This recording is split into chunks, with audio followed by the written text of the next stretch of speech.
Hello YouTube. Today we're going to talk about how to improve our hormonal profile through natural means.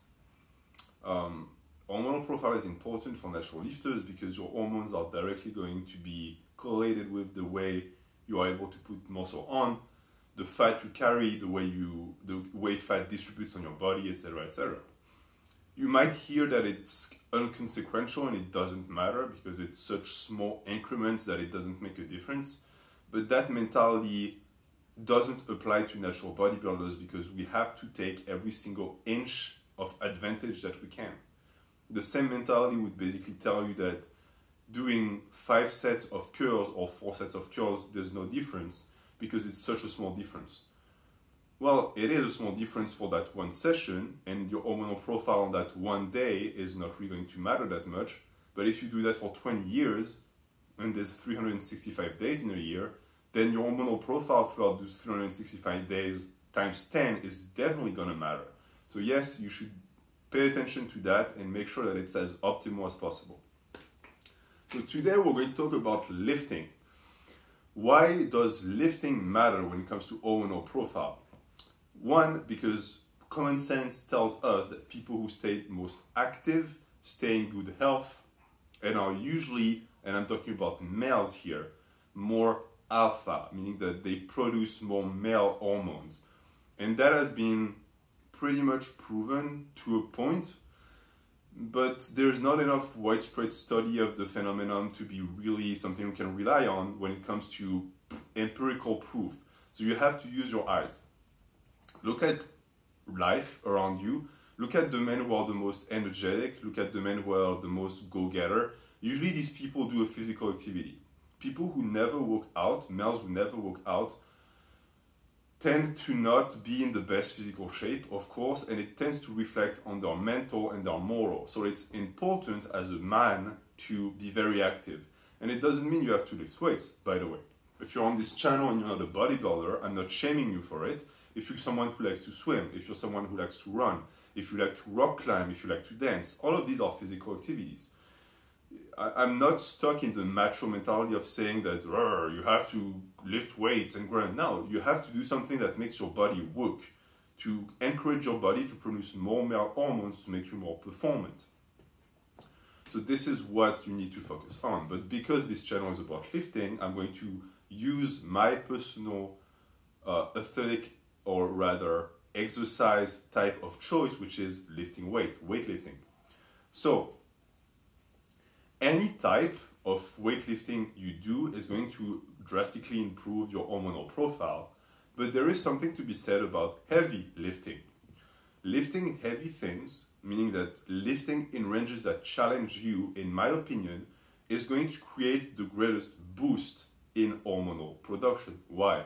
If you stay within a rep range that doesn't challenge you, why would your body have to improve your test production?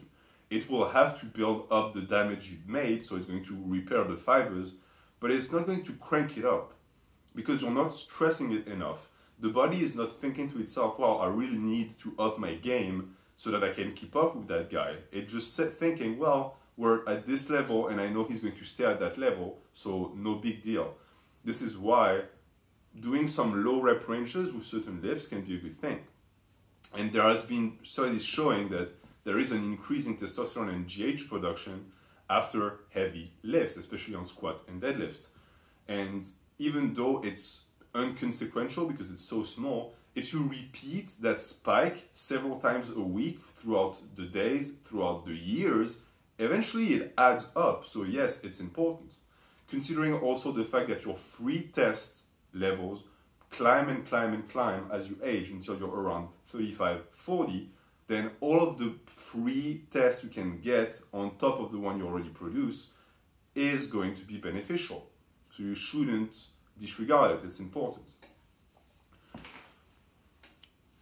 As far as straight lifting goes, the environment in which you lift, I will make videos about it, I think don't matter as much, but there is something to be said about being able to fully go 100%. Meaning that you need to find a gym that's going to allow you to do whatever you want and that doesn't stifle your need to exercise. And it might sound strange to say that. Some of you might raise an eyebrow and not understand, but some of you guys know what I'm talking about.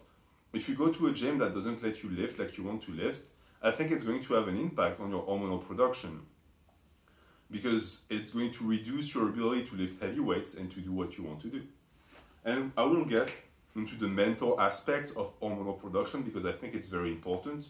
One study that I think is interesting, if you guys want to find it, it's easy to find. There's a study that shows that for males, sitting in a widespread position where your body takes a lot of space improves testosterone production, meaning that your body tells your mind that you're in a dominant position and therefore encourages the body to keep producing male hormones to keep that dominance going.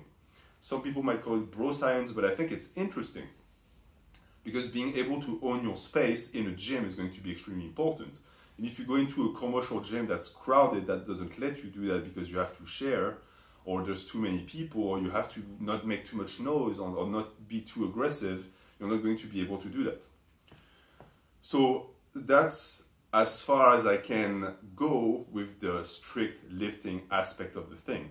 Of course, every single progression or every single video topic I make about lifting has in mind the fact that it's going to promote hormonal profile, so I'm not going to spend too much time on that.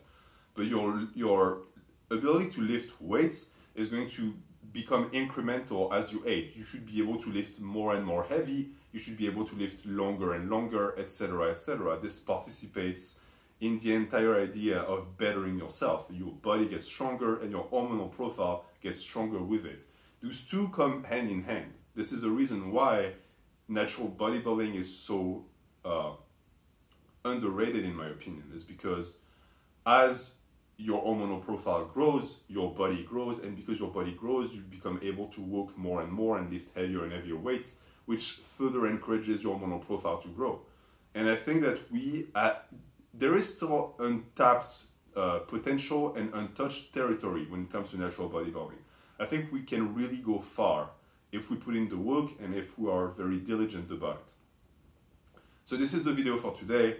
This series of improving hormonal profile, I will be continuing. I will make other editions with different topics. And if you have a topic in mind, please let me know in the comments. Thank you. Have a good day.